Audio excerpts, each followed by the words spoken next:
Hello mga bay, it's me, Bay sa Canada. So pag-usapan natin mga bay yung buhay natin dito sa Canada bilang baguhan. So hindi ganun kadali. Dahil unang-una nga, maghahanap ka ng apartment na maupahan mo. Tapos pangalawa, stable ka lang sa trabaho mo dahil naka-close permit tayo. Pero sa mga susunod na mga buwan mga bay, pwede na siguro tayo mag-sideline. So sa ngayon, susundin muna natin yung working permit na binigay sa atin. At maraming mga bagay na agulat dito mga bay dahil nga baguhan pa tayo.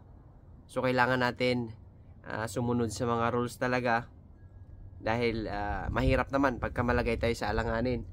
So since wala pa yung pamilya natin dito, ito yung pagkakataon na kailangan mo mag-ipon para paghandaan yung pagdating ng pamilya mo. Ngayon mga bay, syempre isa lang muna yung trabaho natin, pero balang araw magdo-double job tayo para malaki-laki yung kita natin. So gustuhin man natin magtrabaho mga bay, wala tayong magawa dahil umiiwas tayo sa aksidente. So tiis-tiis lang tayo, mga ilang araw magkakaroon na rin tayo ng sideline or kaya double job. So hanggat wala pa yung pamilya natin, pakbakan natin mag-ipon dito para pagdating nila mga bay, so hindi na tayo mamumblema. So sa ngayon, medyo hindi pa ganun kalaki yung gastos natin dahil solo pa nga tayo dito. Pero kailangan natin paghandaan dahil nga sa susunod na mga buwan, kapag ka nandito na sila, malaki-laki na ang gastos natin doon.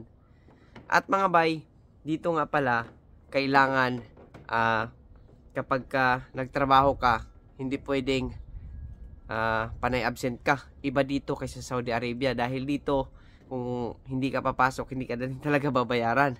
So no work no pay dito.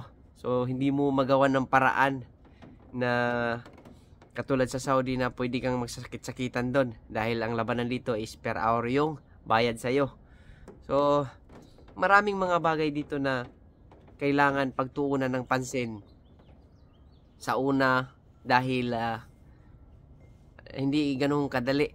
So maganda lang talaga pag sinabing Canada dahil nga syempre Canada yan, di ba? Pero pag nandito ka na sa kanilang lugar o kaya sa kanilang bansa, ay kailangan mo talaga mga bay magdubli kayod. Dahil kung isa lang din yung trabaho mo, tapos mababa lang yung per hour mo, lugi ka doon. So kadalasan ng mga nakilala namin dito mga bay ay double job. Minsan meron pa nga 3 yung trabaho nila. Hanggat kaya nila mga bay. Pero kami kasi sa ngayon, umiiwas kami sa mga ganyan dahil nga bago pa kami dito. Pero sa susunod na mga buwan mga bay, ganun na rin ang gagawin namin. So sa mga nauna sa amin dito at nakilala namin na mga ilang taon na sila, so alam na nila kung paano yung strategy, anong sistema para magkaroon ng savings kahit papano. So sinishare naman nila sa amin. Yun yung kagandahan doon dahil may mga nakilala kami na taga rito na nagbibigay din ng advice, nagbibigay din ng kung anong mga na-experience nila dati na ayaw nila mangyari sa amin. Yun yung nagiging advantage namin na nakilala namin sila, no?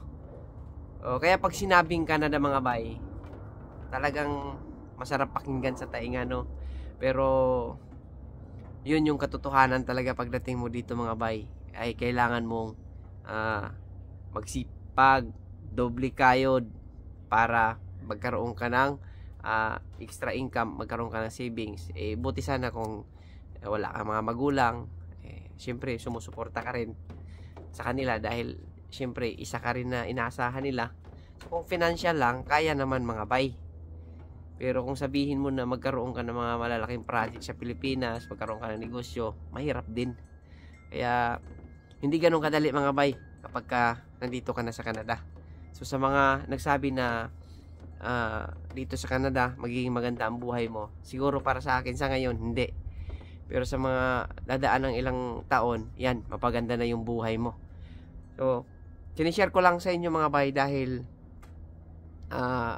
nung nasa Pilipinas pa ako, yung inisip nyo ngayon, yan din yung inisip ko noon. Pero iba mga bay, pag nandito ka na, iba yung realidad. So, aminin natin na dito sa Canada, hindi ganun kadali kumita ng pera. At ang labanan talaga dito ay sipag, tiyaga para makamit mo yung tagumpay.